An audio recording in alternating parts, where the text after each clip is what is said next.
俄罗斯军队声称，乌军使用了核弹攻击金本沙嘴的防线，到底发生了什么？观众朋友，大家好，我是付前少。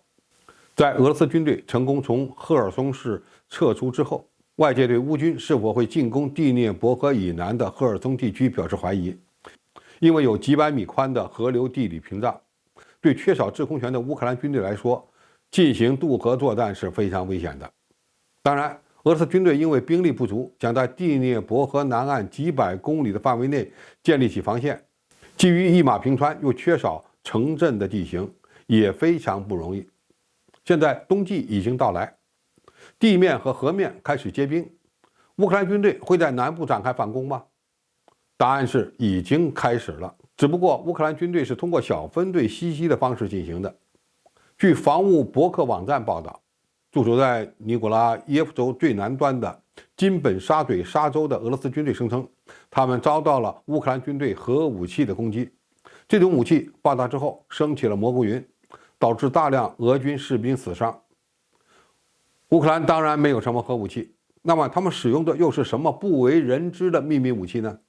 原来乌军攻击金本沙嘴半岛的小股部队在当地用无人机投放了9公斤级别的温压弹，温压弹也称云爆弹。它们在爆炸时会先撒布出大面积的粉末状或气溶胶状的燃料，与空气进行融合，然后点燃它们，产生一个巨大的火球，并利用爆炸产生的冲击波对目标进行伤害。温压弹可在瞬间耗尽周边空气中的氧气，使掩体内的人员因缺氧而死亡。当地的俄罗斯守军可能从来就没有遇到过这类武器的攻击，因而才会用核武器来形容这种炸弹的杀伤力。报道称，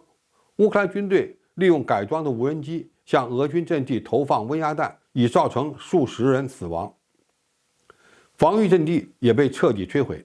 那么，乌克兰使用的是什么样的无人机呢？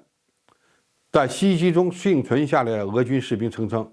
一架巨大的无人机出现在阵地上空，并投下一枚炸弹，随后巨大的火球和烟尘升起，就像原子弹一样。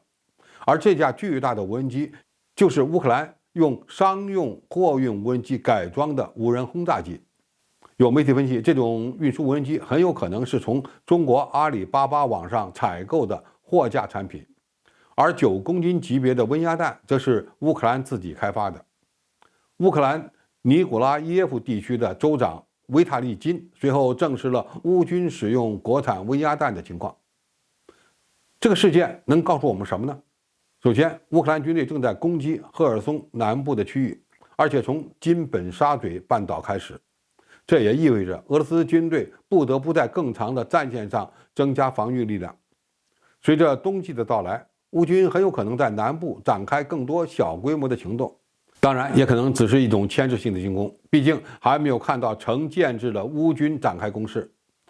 其次，温压弹与无人机的组合首次出现在乌克兰战场上，这是非常值得俄军警惕的，需要在各个作战方向增加对无人机的防御力量。9公斤级别的温压弹个头不大，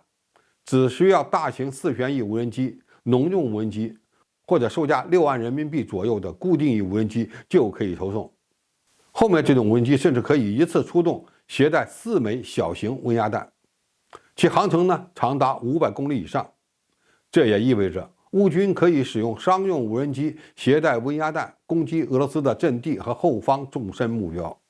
乌军当前主要用温压弹攻击一线俄军的堡垒阵地，这对以堑壕战为主的俄乌冲突而言又是一种新的变量。最后，在战争中学习战争，俄罗斯军队仍然需要不断地获得新能力。俄军当然也拥有不同类型的威力更大的温压弹，但如何灵活运用，还真得向乌军学习。普京最近一次参加俄罗斯军队一线指挥官会议时表示，乌克兰的局势非常复杂，他还认真听取了指挥人员的建议。这也意味着俄罗斯军队需要改变相对僵化的指挥体制，不断地获得新能力，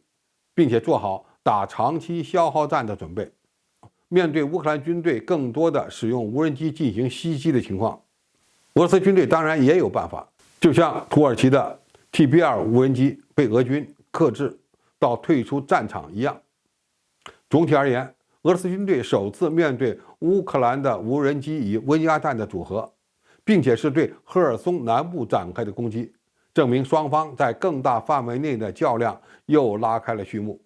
我们将持续观察事态的发展。好，今天评述就到这里，谢谢大家收看，我们下期再见。